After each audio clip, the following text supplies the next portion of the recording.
Hello বন্ধুরা, শুভ দুপুর। চলে এলাম রোজকার মতো রান্না নিয়ে। তো আজকের কি রান্না করেছি চলো তোমাদের দেখিয়ে দিই। আজকে খুব একটা রান্না করিনি আমি, কারণ তরকারি ছিল, ওই জন্য ওই তরকারি দিয়ে আমরা খাচ্ছি। আর হচ্ছে কারণ মানে কি বলবো, আজকে আর শুধু একটা ভাজা করেছি। তো তোমাদের ওই জন্য দেখিয়ে দিচ্ছি, চলো দেখিয়ে দিই একবার।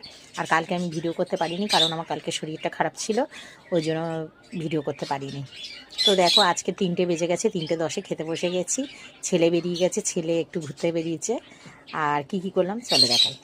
এই দেখো, এইটা হচ্ছে চিংড়ি মাছের মাথা আছে, চিংড়ি মাছের মাথা।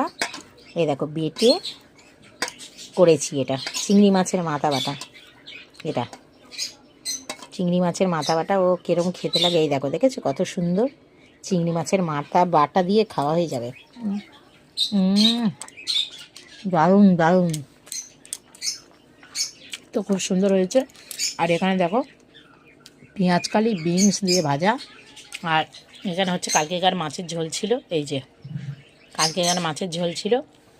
আর এইটা হচ্ছে ফুলকপির তরকারি আগের দিনের, এটা মনে হয় খাবে না কেউ, তো এই দিয়ে খাওয়া হচ্ছে। এই দেখো, এই আমাদের শুরু হয়ে গেছে। আর এখানে আছে সাথে একটা পাতিলেবু, ওই যে এটা দিয়ে এটা এইটা দিয়ে এটা খেয়ে নেবো। তো এই হচ্ছে আজকে দুপুরে রান্না। তো এই দেখো চিংড়ি মাছের মাথা বাটাটা দেখো, এই করেছি। তো চলো বন্ধুরা খেয়ে নিই, খুব সুন্দর হয়েছে। ওই যে মাথা বাটা, হেব্বি হয়েছে, হেব্বি খেতে। তো সবাই ভালো থেকো, সুস্থ থেকো, ভগবান তোমাদের মঙ্গল করুক। চলো টাটা।